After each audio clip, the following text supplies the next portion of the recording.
Hey, what's up everybody, and welcome back to News Dose. And EA might be teasing a sequel for one of their best games that's released in recent years. Fans have been clamoring for a sequel for this game for quite a while, and well, it looks like it might be happening after all, as they did talk about Jedi Fallen Order as well as Mass Effect. So we're going to talk about both of those franchises a little bit later on and see what EA had to say. And also, Nintendo posted an update for the Nintendo Switch and all the success that thing has had. And wow, that thing truly is just absolutely insane. Yeah, got a lot to go over as far as all that's concerned. But let's just go ahead and get right into the video, starting off with a small little independent game that I personally just absolutely adore, and that would be Axiom Verge. Now, I played Axiom Verge a few years ago, and I do firmly believe that Axiom Verge is one of the better Metroidvania games that's available right now, and it actually plays very similar to the Metroid franchise. Now, anytime you get compared to Metroid herself, yeah, that's a great sign already. But yes, Axiom Verge is an excellent game, and I know a lot of people are really excited about the sequel. And the thing about the sequel is that it was set to release last year in 2020, but it then got pushed back to 2021. Now, this was due to the game being a little bit bigger than what the developer had originally planned. The AI in specific is to be said to be a little bit more complex than the first game, which is one of the reasons that this game has been in development a little bit longer than expected. But even then, we still don't have an exact release date, and considering it's already August, there has been some concern that maybe this game would be pushed back to 2022. Well, actually, a new trailer of Axiom Verge 2 did go up today, which, by the way, it looks absolutely excellent. Really liking what I'm seeing so far, but it is still committed to releasing in 2021. So if you are looking forward to Axiom Verge 2, well, that is great overall news. Now, unfortunately, we still don't have an exact release date, but even then, just knowing it will be in 2021, that's really great to hear. What we do know, though, is that Axiom Verge 2 is set to release on the Nintendo Switch, PlayStation, as well as PC through the Epic Game Store. Now, we also got an update for another highly anticipated independent game, being Oxenfree 2. Of course, Oxenfree 2 was announced earlier this year, and there was a lot of excitement over this announcement as the original was a well-beloved title. The original Oxenfree was a very well-received game from both fans and critics alike. It was praised for things like its writing, its dialogue, its well-made characters, and just the interesting overall premise. It was just a well-beloved game, and that was kind of the thing when they announced a sequel to Oxenfree. At the time of its unveiling, it was only announced for the Nintendo Switch as well as the PC. And that did lead to some disappointment. Like I said, this was a well-beloved title, and the original did release on pretty much every platform. It was available on Nintendo, Xbox, PlayStation, PC, and I believe it was even available on mobile phone. So, I mean, you could pretty much play the original Oxenfree anywhere you wanted to. So to see it be announced as a Nintendo console exclusive, yeah, you can see why that would lead to a little bit of disappointment. But well, the good news here is that the co-founder of Night School Studios and lead writer of Oxenfree did announce that Oxenfree 2 will also be heading over to the PlayStation 4 as well as the PlayStation 5. So you really just gotta love to hear something like that, but unfortunately, as of this moment, we still haven't heard any word on an Xbox version. And I do find that to be a little bit surprising, considering Night School Studios has partnered up with Xbox multiple times in the past. They did bring both Oxenfree as well as Afterparty to Xbox Game Pass, and in fact, Afterparty was a day one launch title for Xbox Game Pass. So it is a little surprising to see them not bring Oxenfree 2 to Xbox at launch. But if I were to just kind of make a prediction here, I do imagine, just like the original game, this game will be available on pretty much every platform when all is said and done. I think for Xbox fans that are disappointed right now, you're probably just going to have to be a little patient, and eventually it will come. And well, with all that said, when can you actually play this game? And they're still being coy with that by saying it's just coming, quote-unquote, coming soon, but it does look like it will be set for a 2021 release. We're just kind of waiting for an exact release date as of this moment.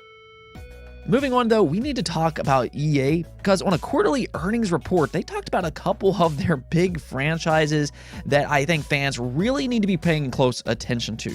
And that would be for Mass Effect and then Jedi Fallen Order.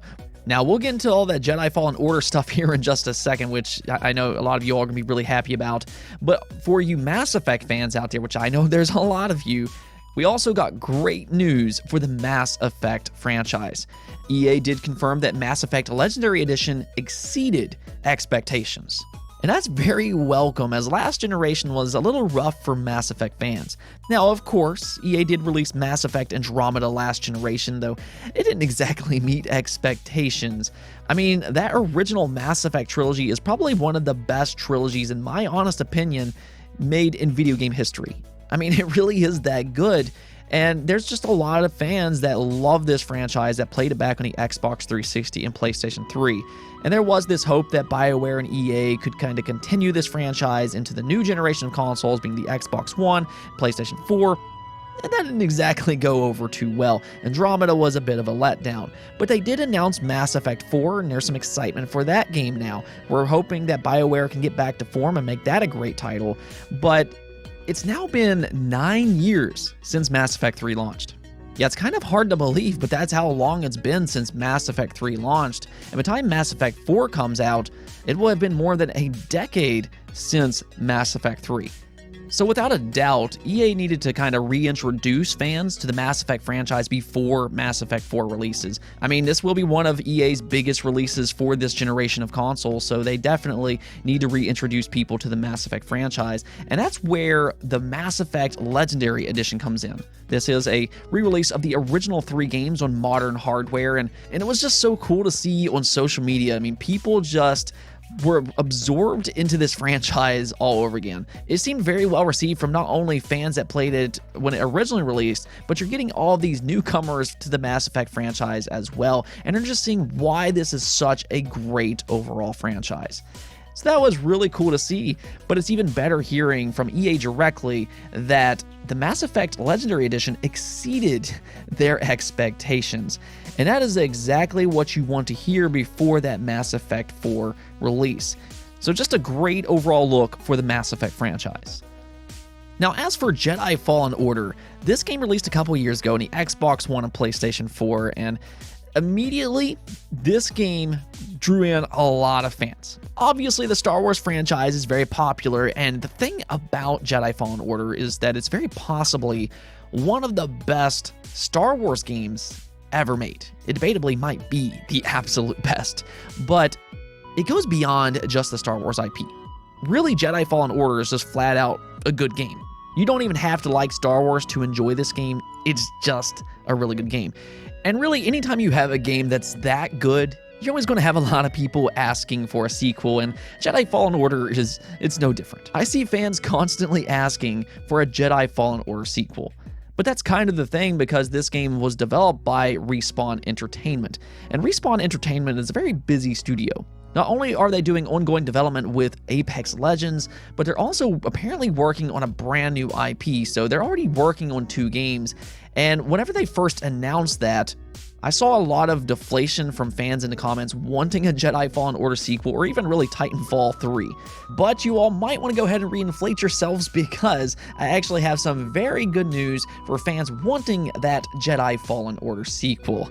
Yeah, so let's just go and check this out. EA's Andrew Wilson did briefly talk about the Star Wars Jedi Fallen Order IP and had this to say: "There is enduring power to the franchise and IP that we are building. The launch of Mass Effect Legendary Edition, the remaster of the first 3 Mass Effect games, reignited the passion of fans around the world, driving sales performance well above our expectations. Star Wars Jedi Fallen Order, coming to the Xbox Series X and PlayStation 5, was also a moment for new and returning players to jump into that amazing game. We're continuing to invest in both of these franchises, as well as more of our amazing IP." So there you have it. I mean, we already knew that Mass Effect 4 was in development, so that's not really a big surprise that they're continuing to work on the Mass Effect franchise, but to hear him specifically say that they're also continuing to work on the Jedi Fallen Order franchise, yeah, that was a bit of a surprise. Now, I'm not going to flat out say that this is a confirmation for a sequel to Jedi Fallen Order, but I mean, at the very least, this is a really good sign that they are doing something more with Jedi Fallen Order, and hopefully that's a sequel. Now, with that in mind, the question now would be, will Respawn Entertainment be working on this supposed sequel? And I've kind of said this in the past.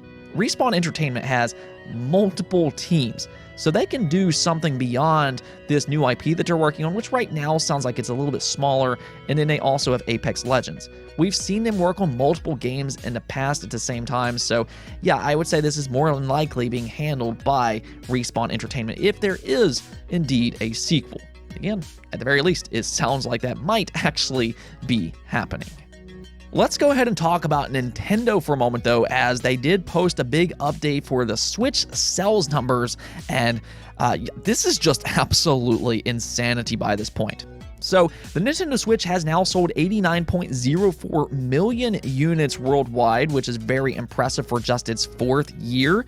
It has officially surpassed both the Xbox 360 as well as the PlayStation 3. The only console left from that generation would be the Nintendo Wii, and it looks like it's well on its way to surpass the Wii as well, which sold about 100 to 101 million units worldwide.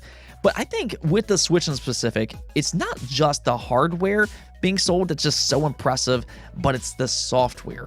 Yeah, let's just go ahead and take a look at this because, okay, so you have Mario Kart 8, which has now sold 37.08 million. Animal Crossing has sold 33.89 million, which is a big surprise. I still cannot believe that game has sold that many units. Smash Brothers has sold 24.77 million. Zelda Breath of the Wild, 23.20. Pokemon Sword and Shield, the game that apparently everybody boycotted, ended up selling 21.85 million and is still growing. You have Super Mario Odyssey at 21.40 million. And I mean, right away, you're seeing right there that they already have 6 games that has sold more than 20 million units. I'm not sure if I've ever seen anything quite like that. These are all first-party games that have sold more than 20 million units on a single platform. Very, very impressive stuff. Now, looking beyond the 20-plus million sellers, you also have Pokemon Let's Go at 13.57 million, Splatoon 2's at 12.45, and that's actually fantastic to see for a franchise like this. This is a very different type of game for Nintendo. Nintendo's not really known for competitive third-person shooters, but Splatoon 2, being a unique game it has went on to sell 12.45 million, and you're starting to see this franchise kind of blossom. It's pretty easy to see why they're pushing forward with Splatoon 3. Then you have Ring Fit Adventure at 11.26 million, Mario 3D World plus Bowser's Fury, which is a Wii U re-release for the Switch, at 6.68 million. Yeah, those Wii U re-releases just continues to excel on the Nintendo Switch. You have New Pokemon Snap at 2.07 million, and that doesn't even include Japan.